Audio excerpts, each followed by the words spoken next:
سلام، چطورین؟ امیدوارم که حالتون خیلی خوب باشه. این ولاگ ادامه ولاگ قبلیه که سس پستو درست کردم. اگه ندیدید حتما بریم ببینین. قرار شد که با اون سس یه پیتزا درست کنم و فیلمشو بگیرم. حالا خمیرشو آماده کردم، دارم با این چنگال یه سری حفره ایجاد میکنم که موقع پخت توی فر نون پیتزا حالت خمیری پیدا نکنه. دستور خمیر پیتزا هم اگه میخواید بدونید توی فیلم‌های قبلی گذاشتم، میتونید به اونم نگاه کنید.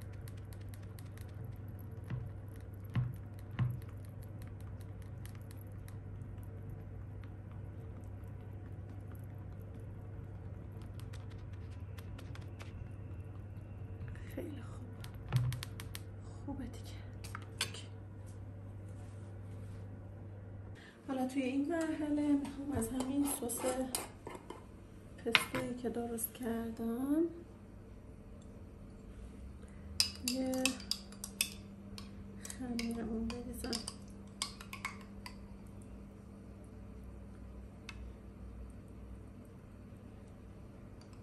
امروزم روی مود مرغ نبودم، به همین دلیل قصد ندارم که پیتزای مرغ و پستو درست کنم. یه مقدار گوشت چرخی رو با پیاز و ادویه ها تفت دادم، اونو میخوام بهش اضافه کنم ببینم ترکیبشون با هم چطور میشه. امیدوارم که خوشمزه بشه. چه رنگی داره، فقط رنگشو ببینید و بو، نگم از بوی خوبش. من معمولا روی خمیر پیتزامم روغن میریزم که نسوزه، مخصوصا اطرافش، ولی خب این سس پستو خودش پر روغن زیتونه و دیگه احتیاجی نیست اون کارم انجام بدیم.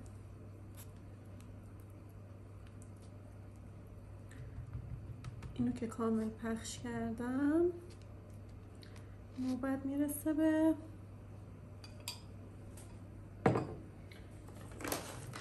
پیتزا. با دست و دلبازی میریزیم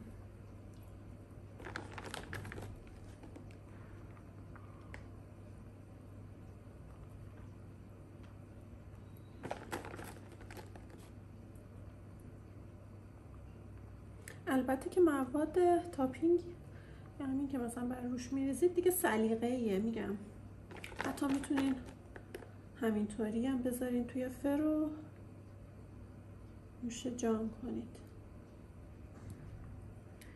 ولی خب دیگه حالا امروز من یه مقدار گوشت چرخی رو تفت دادم، بعدم چون توی خونه قارچ نداشتیم ولی فلفل دلمه بود، فلفل دلمه هم حالا اضافه میکنم و باز یه مقدار زیتون حلقه شده، اونا رو هم بیارم با هم دیگه بچینیم و آمادش کنیم.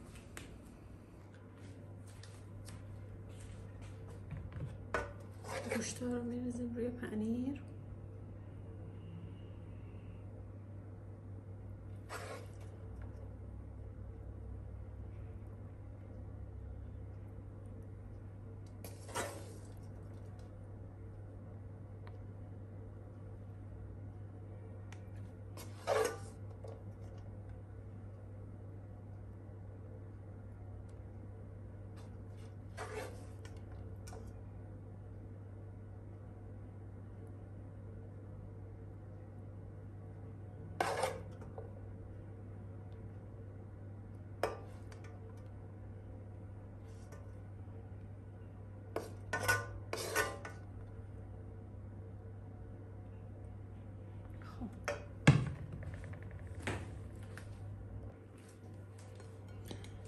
فلفل دلمه میارم اینجوری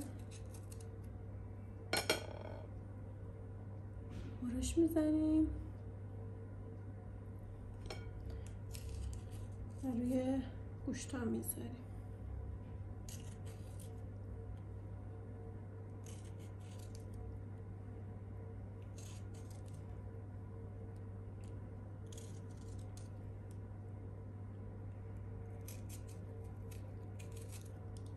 این وسط هم داشتم بشقاب می آوردم برای فلفل دلمه‌ای که شسته بودم،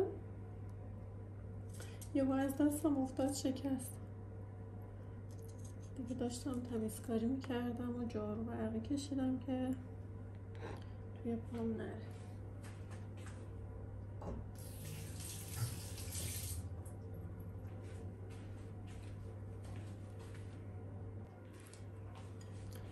من زیتون رو حلقه میکنم.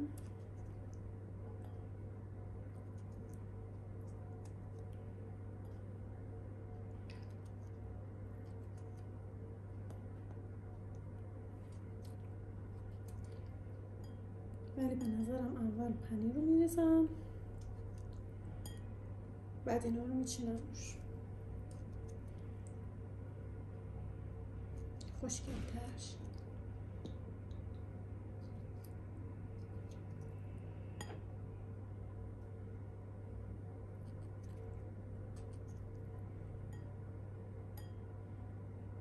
اوکی. خب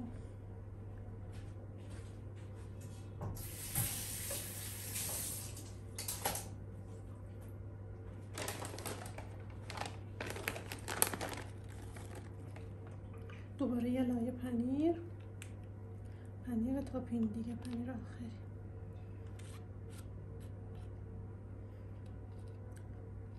سعی کنید این بیرونا هم نریزه، به خاطری که بعد تمیز کردنش داره سر.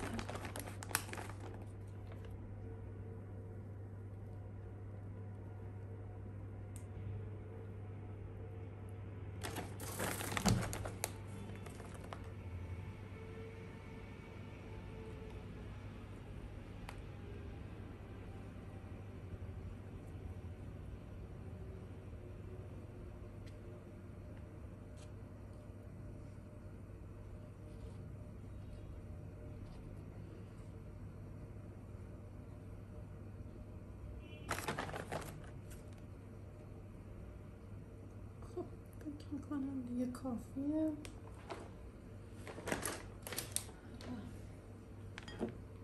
زیتون رو میذاریم این رو.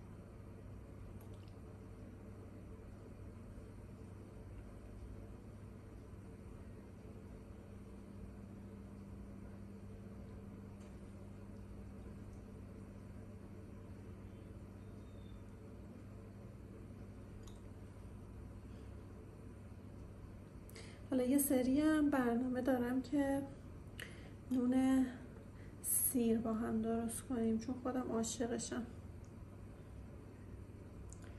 این دیگه آماده است که بره توی فر. خب این دیگه آماده است که بره توی فر با دمای 180 درجه، که البته من میدونم که فر تا فر فرق میکنه، ولی برای من بین 25 تا 30 دقیقه این پیتزا آماده میشه، حتی بدون اینکه شعله بالای فرم روشن کنم خودش یه حالت برشته توی این تایم میگیره. اگه دوست داشته باشین که برشته تر شه، میتونین در حد 5 دقیقه آخر شعله بالای فرم روشن کنید. با موادی که اضافه اومده بود یه پیتزای کوچولو هم درست کردم. حالا بریم دوتاشون رو بذاریم توی فر.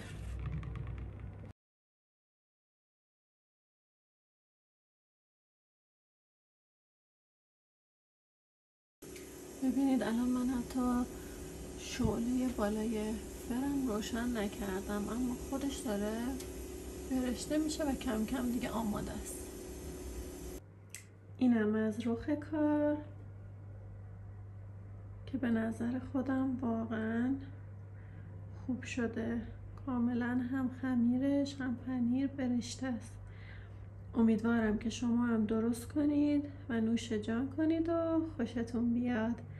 اگه این ولاگو دوست داشتین خوشحال میشم که لایک کنید، کامنت برام بذارید و سابسکرایب کنید. مرسی.